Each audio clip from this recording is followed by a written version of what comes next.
Hello and welcome back students, welcome back to Vision Academy. तो आज हमारा SSC MTS daily vocabulary का day 5 है, जिसमें आज हम पढ़ने वाले हैं ईडियम्स को। ठीक है, तो अगर आप किसी और भी exam, in case SSC MTS को छोड़ के अगर आप सीजीएल वगैरह किसी और एग्ज़ाम का भी प्रिपरेशन कर रहे हैं, तो उसके लिए भी ये सेशन बहुत ज़्यादा इंपॉर्टेंट होने वाला है, बिकॉज आपकी वोकैबुलरी जो है उसको हम लोग डे बाई डे इम्प्रोवाइज़ करवाने की कोशिश कर रहे हैं पूरी तरीके से। ठीक है, तो थोड़ा थोड़ा ही, ठीक है, थोड़ा थोड़ा ही हम सीख रहे हैं, लेकिन डे बाय डे हम डेली यहाँ पे थोड़ा अपना वोकैबुलरी को इंक्रीज़ कर रहे हैं। ठीक है, तो चलिए शुरुआत करते हैं हमारे आज के सेशन का। तो सबसे पहली चीज़ कि अगर आपने सब्सक्राइब नहीं किया है तो सब्सक्राइब कर देना, और उसी के साथ में व्हाट्सएप और टेलीग्राम को ज्वाइन कर लेना। क्यूआर कोड दिया गया, यहाँ पे जाके आप ज्वाइन इन कर सकते हैं, यहाँ पे आपको इसके नोट्स वगैरह मिल जाएंगे। ठीक है, शुरुआत करते हैं सबसे फर्स्ट क्वेश्चन के साथ में। To get on the nerves, इसका मीनिंग क्या होता है? To get on the nerves ये एक इडियम है। इसका मीनिंग क्या होता है? इसका मीनिंग होता है टू इरिटेट, मतलब कि किसी को ऐसा गुस्सा दिलाना, इरिटेट करना, चिढ़ाना। ठीक है, तो उसको हम बोलते हैं to get on the nerves, मतलब कि एक तरीके से कंप्लीटली मतलब झुंझला देना किसी को। ठीक है, तो वो हम बोलते हैं उसको टू इरिटेट या फिर चिढ़ाना। आगे बढ़ते हैं। क्लोज टू वंस हार्ट, मतलब कि किसी के दिल के बहुत करीब रहना, मतलब कि कोई पर्सन या फिर कोई चीज़ किसी के मतलब किसी के लिए बहुत ज़्यादा इंपॉर्टेंट जब होती है, तो उसको हम लोग कहते हैं क्लोज टू वंस हार्ट। हम इसको जैसे अगर सेंटेंस में यूज़ करें तो the laptop is close to the heart of Ram. इसका मीनिंग होता है कि लैपटॉप जो है वो बहुत ही इंपॉर्टेंट चीज़ है राम के लिए। ठीक है, तो इस उसमें मतलब यहाँ पे मीनिंग यही है कि कोई चीज़ अगर बहुत ज़्यादा इंपॉर्टेंट है ना, तो उसको हम कहेंगे close to one's heart. Okay, break new ground, ये देखो सिंपल है। डिस्कवर समथिंग न्यू, कुछ नया डिस्कवर जब हम करते हैं, कुछ नया इन्वेंट जब करते हैं, तो उसको हम कहते हैं ब्रेक न्यू ग्राउंड। नेक्स्ट है keep someone in the loop. Keep someone in the loop, जैसे कि हम लोग बहुत बार सेंटेंसेस में यूज़ करते हैं ना, keep me in the loop. तो keep me in the loop का मीनिंग होता है कि किसी पर्सन को इन्फॉर्म करते रहना या फिर अपडेट करते रहना किसी एक चीज़ के बारे में। तो उसमें जो भी कुछ अपडेट्स आ रहे हैं, जो भी कुछ, जैसे कि हम क्या करते हैं आपके लिए, ठीक है, हम भी यही करते हैं कि आपका जैसे ही कुछ यहाँ पे आपके लिए नया नोटिफिकेशन या फिर नया अपडेट आता है, हम तुरंत आपको इन्फॉर्म कर देते हैं। तो we are keeping you in the loop, that means कि we are constantly informing you and updating you about the new developments, जो भी जैसे भी आगे बढ़ रही है जो चीज़। ठीक है, नेक्स्ट आगे बढ़ते हैं। By the same token, by the same token का मीनिंग होता है in the same way, exactly same तरीके से कोई चीज़ जब की जाती है तो उसको हम कहते हैं बाय द सेम टोकन। ठीक है, next old school. Old school का मीनिंग क्या होता है? ओल्ड स्कूल का मीनिंग होता है ओल्ड फैशन। ठीक है, कोई ओल्ड फैशन या फिर थॉट्स, तो कोई जब पुराने तरीके से जब सोचता है या फिर पुराने तरीके से कोई काम को करता है, तो उसको हम लोग बोलते हैं ओल्ड फैशन। ठीक है, जैसे कि समझो अगर मतलब कोई कपड़ों का तरीका, कोई सफारी वगैरह आज के दिन में पहन के मतलब बाहर निकले, तो हम लोग क्या बोलेंगे कि ये जो पर्सन है बहुत ही ओल्ड स्कूल पर्सन है। ओल्ड स्कूल मतलब कि उसका फैशन का स्टाइल सेंस जो है वो ओल्ड स्कूल है, मतलब कि पहले की तरह बहुत पुराने तरीक़ों से है, तो उसको हम कहते हैं ओल्ड स्कूल। ठीक है, नेक्स्ट सेल लाइक हॉट चीज़। सेल लाइक हॉट चीज़ का मीनिंग होता है सेल वेरी फास्ट, जबकि क्विकली, जब कोई चीज़ क्विकली एकदम फटाक से बिक जाती है, तो उसको हम कहते हैं cell like hot cheese.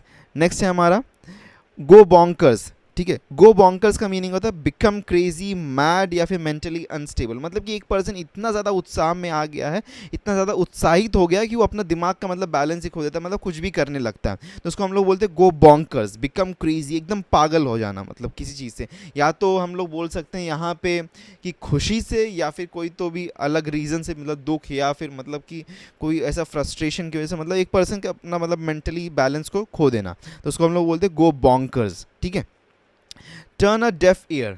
Turn a deaf ear का मीनिंग होता है कि ignore what another person is saying, मतलब कि दूसरा पर्सन क्या कह रहा है उस चीज़ को जब हम इग्नोर करते हैं, हमेशा इग्नोर करते हैं, तो उसको हम कहते हैं turn a deaf ear.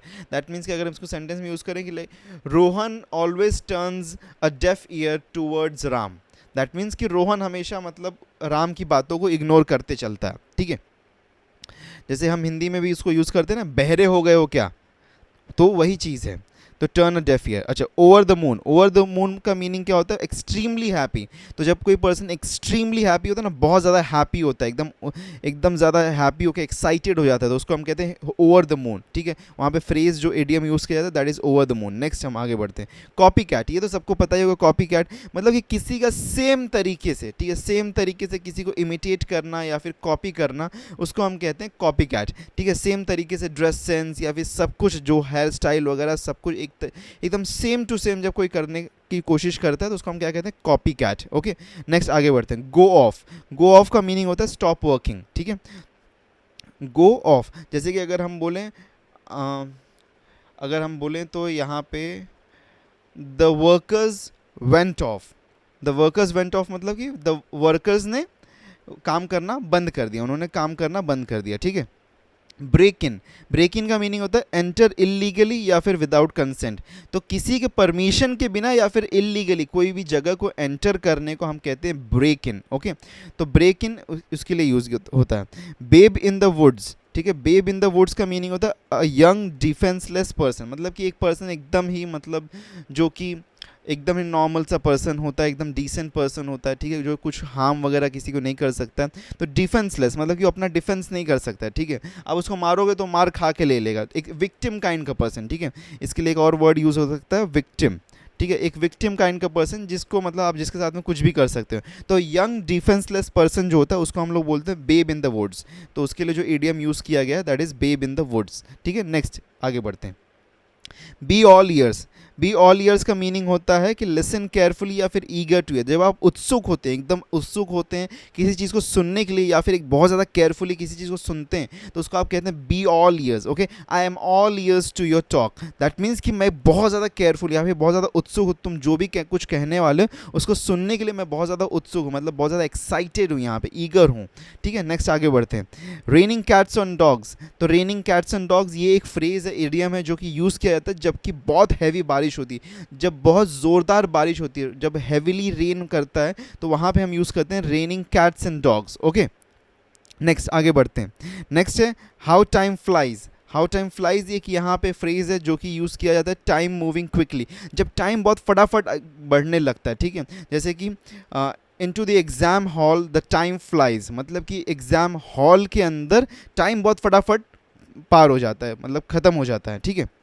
Next, to be off your food, to be off your food इसका मीनिंग क्या होता है, इसका मीनिंग होता है कि to have no appetite. Okay, to have no appetite, या फिर हम कह सकते हैं कि किसी को भूख नहीं लग रही, किसी का मन नहीं कर रहा है खाना खाने का, जैसे कोई बीमार है तो बीमारी में क्या होता है, यूजुअली बीमारी में इंसान को खाना खाने का मन नहीं करता है, तो उसको हम कह सकते हैं to be off your food, मतलब कि कोई पर्सन को भूख नहीं लग रही है या फिर उसको खाना खाने का मन नहीं है।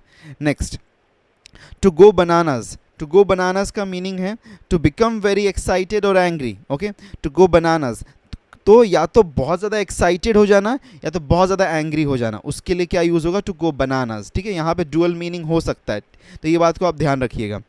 कोम थ्रू, कोम थ्रू का मीनिंग क्या होता है, कोम थ्रू का मीनिंग होता है to search something very carefully in order to find something, जैसे कि समझो कि आपके घर में कोई एक ऐसा पेपर था, डॉक्यूमेंट था जो आपने कहीं रख दिया, अब मिल नहीं रहा है आपको, तो क्या करोगे आप, बहुत ही केयरफुली हर एक पेपर को, हर एक फाइल को सब जगह ढूंढोगे।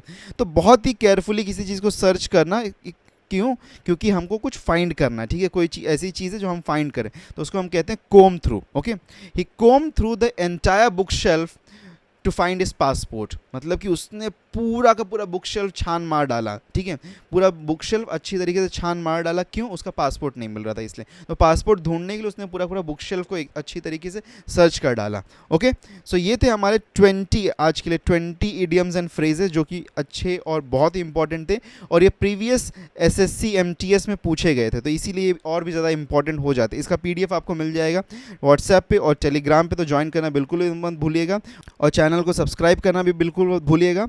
ओके, मिलते हैं नेक्स्ट वीडियो में, till take care and good bye.